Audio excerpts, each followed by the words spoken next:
वालेकुम। आज मैं बात करने जा रही हूँ अबाउट पोर्टफोलियो डेवलपमेंट। मैंने पहले भी इस बारे में वीडियो बनाया है, लेकिन it's a quick video just to show you guys कि आप लोग अगर फ्रेशर्स हो या कोई भी अगर डिजिटल का भी एक्सपीरियंस है आपके पास, कुछ डिज़ाइंस हैं या जो आपने क्लाइंट्स के लिए बनाया, उनको किस तरह से एक जगह फिजिकली कंपाइल कर सकते हो। ऑनलाइन तो हम कर ही रहे हैं, हमारी शोकेसिंग हो रही है ऑनलाइन प्लेटफॉर्म्स पे, पीडीएफ्स भी हैं, लैपटॉप में किसी फोल्डर में भी सेव है, लेकिन फिजिकली कैसे कर सकते हो। सो this is my not so in a good condition वाली हालत में जर्नल कह लें या पोर्टफोलियो बुक कर लें।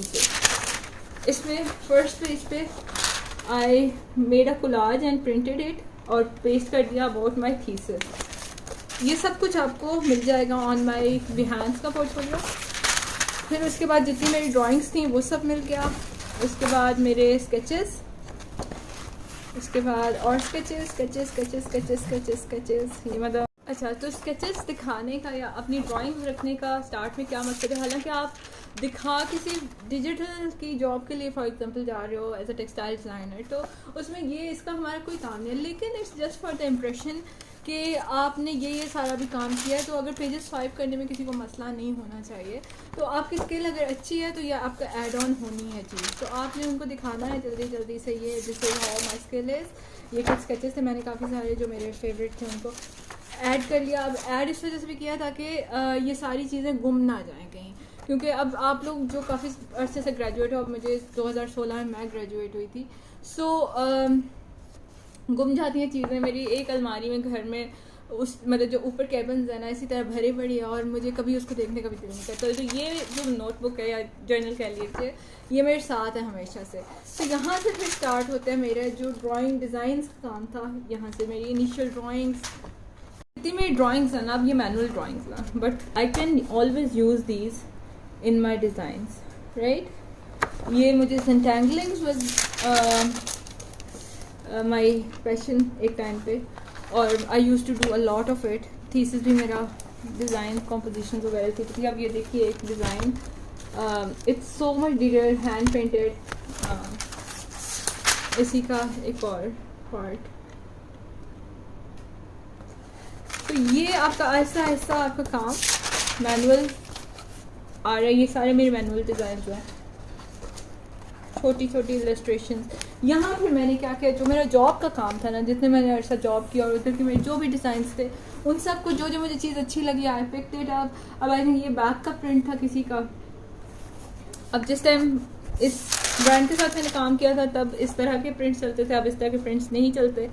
But again I have this digital. अब ये मेरे को बैक का प्रिंट था, अगेन इसी तरह से फ्रंट का प्रिंट था। ये रेडी टू वेयर के लिए था। So this is how it is, border and then हमारा शर्ट का प्रिंट। अच्छा, ये एक 3 पीस का प्रिंट था। दिस वाज माय लाइफ का सेकंड 3 पीस जो मैंने बनाया था। It's a huge file actually. फिर यहाँ मैंने उसी तरह से बैक है ये, और ये हमारा नहीं, ये फ्रंट था, दैट वाज बैक जो मैंने पहले दिखाई है। अब देखो, मैं फ्रंट को पहले रख सकती थी, बट बैक में ज़्यादा मेहनत हुई हुई थी और ज़्यादा मार्जिन था, तो मैंने इसको बैक को सामने रखा बड़ा एनलार्ज करके। देन मैंने फ्रंट को छोटा करके रखा, और अगेन स्लीव्स ये थी मेरी। सो अगर मुझे मौका मिला तो I share it with you जो आफ्टर शूट पिक्चर्स आई थी। Again this is a sleeves का पैटर्न। ये स्लीव्स का पैटर्न अब मैंने लार्ज करके लगा दिया, जस्ट टू शो देम कि मेरे पास ये स्किल सेट है और I know how work is done. Again this is from a ready to wear pret. ये पैटर्न मेरा बहुत ज़बरदस्त है। I made it from brush strokes. बहुत उस टाइम मैं ब्रश स्ट्रोक्स को बहुत यूज़ करती थी। Again this is also made from brush strokes. नीचे जो बॉर्डर आ रहा है इसमें कैसे दिखाऊँ, इट्स सो हैवी। अच्छा, this is all stamping done with the border brushes. मेरे स्टूडेंट्स को पता है कि किस तरह से यूज़ करने हैं उन स्टम्प्स को। अच्छा, ये भी again it's also done with brushes, ये बॉर्डर वगैरह। तब से I have been exploring the tools. This is how it is. This is the first time I am showing somebody like this. शायद पिछली वीडियो में भी इतना मुश्किल मुझे नहीं रहा था काम दिखाना। आप इसको ऐसे भी मतलब किसी को कैजुअली दिखा सकते हो, ज़रूरी नहीं है कि जॉब के लिए दिखाना है। इट्स जस्ट फॉर योर जो आपके फेवरेट जितनी चीज़ें हैं ना उनको बस एक दफ़ा कंपाइल कर लो, क्योंकि लाइफ का नहीं पता कि आप कहाँ हो किस टाइम हो, और काम आपका जो है ना वो बस जो मैनुअल वर्क है ख़ास तौर पे वो रह जाता है पीछे। सो उसको आपने संभाल के रखना है अपने साथ, क्योंकि मेहनत है, ऑफ कोर्स आपकी स्किल है।